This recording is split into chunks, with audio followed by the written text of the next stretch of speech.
Good day, I'm Andri, and today we shall discuss some qualities of Chinese poetry, classical Chinese literature.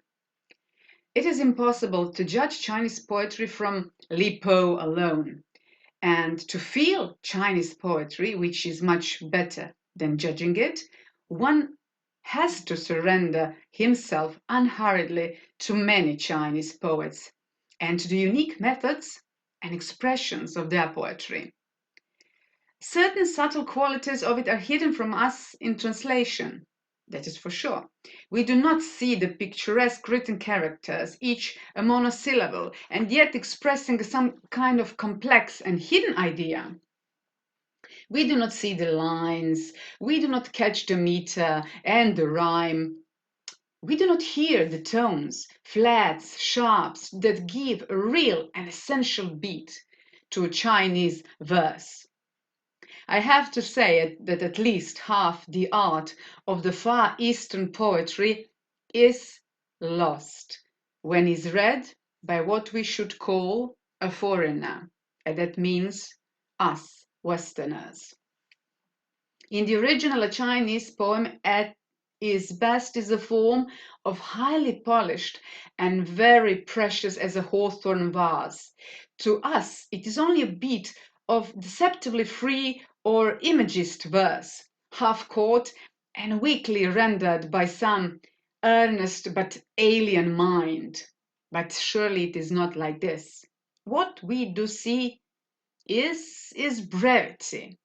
This is the first thing we notice while reading Chinese poetry. It's brevity.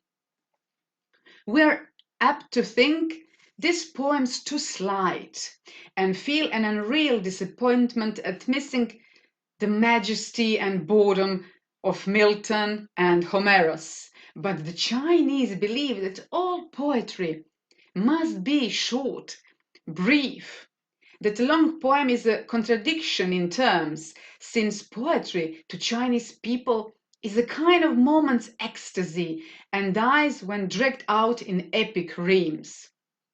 Its mission is to see, to paint a picture with a stroke, with the expression, with a sublimity, and write a philosophy in a dozen lines. Its ideal is infinite meaning in a little rhythm. Since pictures are of the essence of poetry, and the essence of Chinese writing is pictography, the written language of China is spontaneously poetic by itself, by its nature. It lends itself to writing in pictures, to reading in pictures, to think in pictures, and shuns abstractions that cannot be phrased as things seen. Since abstractions multiply with civilization, the Chinese language in its written form has become a kind of a secret code of very subtle suggestions. And in like manner, and perhaps for a like reason, Chinese poetry combines suggestion with concentration, with meditation, and aims to reveal through the picture it draws some deeper and hidden thing invisible. Chinese poetry does not discuss, it intimates. It leaves out more than it says, and only an Oriental can feel it in. The men of old, say the Chinese, reckoned it the highest excellence in poetry that the meaning should be beyond the words and that the reader should have to think it out for himself. Like Chinese manners, tradition, and art, Chinese poetry is a matter of kind of infinite grace concealed in a placid simplicity, in some kind of sublime brevity. It forgoes metaphor, comparisons, allusions, but exaggeration and passion, but appeals to the mature mind by understatement and restraint. It is seldom romantically excited in its form, in its expression, but knows how to put forward, to put out to delight, to express intense feeling in its own quietly and so elegant and classical way. Now, men pass their lives apart like stars that move but never meet. This eye, how blessed it is that the same lamp gives light to both of us. Brief is youth's day, our temples already tell of waning life. Even now half of those we know are spirits. I am moved in the depth of my soul. We Westerners, may tire at times of a certain sentimentality in this kind of poems, a vainly wistful mood of some kind of regret that time will not stop, that it's going perpetually in its flight and let men and states be young forever.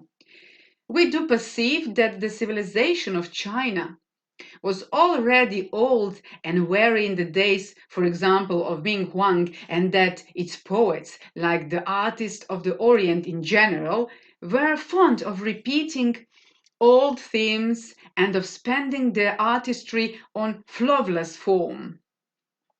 But surely there is nothing quite like this poetry elsewhere, nothing to match it in its delicacy of expression, in its tenderness, and yet moderation of feeling, in simplicity and brevity of phrase, clothing the most considered, the most sublime, and the purest thought. We are told that the poetry written under, for example, Tang emperors plays a large part in the training of every Chinese youth, and that one cannot meet an intelligent Chinese who does not know how much of that poetry by heart. If this is so, then our Li Po and, for example, Tu Fu are part of the answer that we must give to the question why almost every educated Chinese is an artist and a philosopher. Now, next time we shall discuss one of the most recognizable and remarkable poets of classical China, and that is Li Po, called the Keats of China. Now, I do wish you a pleasant day and see you again in my next essential literary readings. Bye till then.